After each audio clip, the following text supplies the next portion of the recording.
into adding the fun stuff.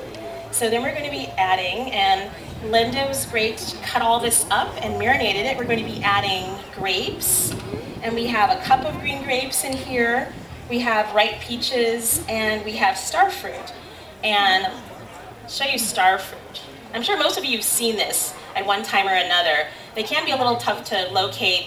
A really good place to find them is Asian markets. Like I went to 99 Ranch and picked up these. These were probably some of the biggest ones I've ever seen. But they have a really wonderful soft, it's almost like a grape melon sort of watery fruit, and then you cut it. So it's a great thing to put if you have extra. You could put this on the edge of your glass too, to do a garnish. No, you just wash it.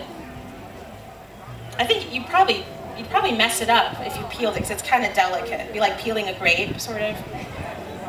So, like that. There's another martini in the book that I do that has it in it. So actually, we were starting in this one, but I think we have all the alcohol in there already, right? So actually, let's use that other pitcher and just dump in there. Yes, marinate those.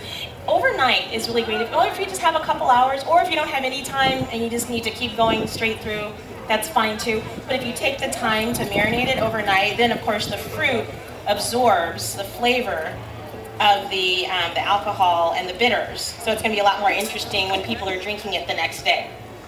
So, here. Okay, and then our next steps, we added our fruit. And I have 2 cups of white cranberry juice that's chilled. You want to try to find one, if you can, and this is tough, that doesn't have high fructose corn syrup, because a lot of those do. So that's, yeah, a tough thing. You're making drinks, but...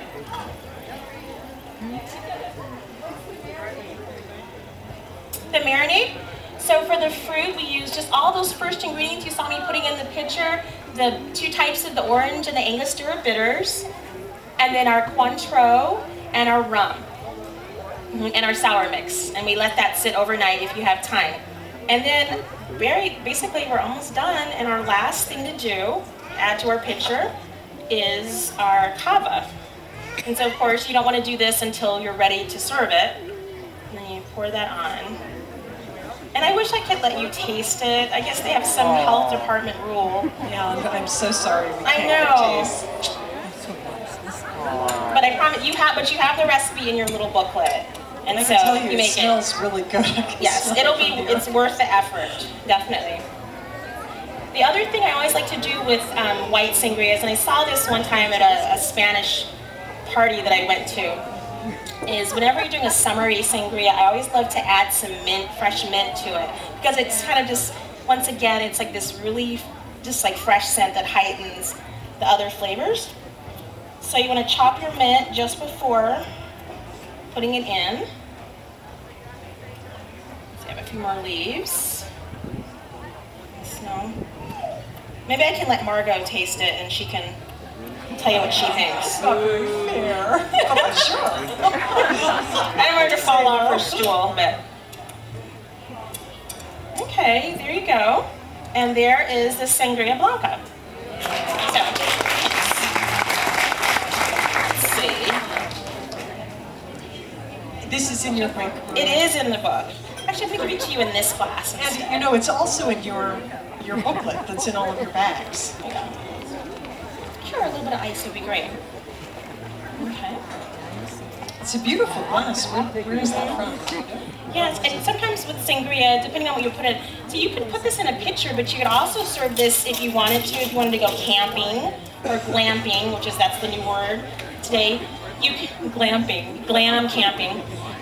You could put it in one of those, Tupperware things, the kind of pitchers with a lid, so you could have it on the go. Uh-oh, your starfruit fell off, so that may not stay on there. Or you could do it in a bowl. If you wanted to do it for a party, you could put it in a punch bowl as well. So that way it's easier for people to scoop out, because the fruit sometimes will get stuck in there and you'll have to sort of fish out different things. So, there you go, if you want. Sure, I'm going to take a sip. Okay. All right, so move these out of the way. Then our next recipe we're going to do it's really good. is a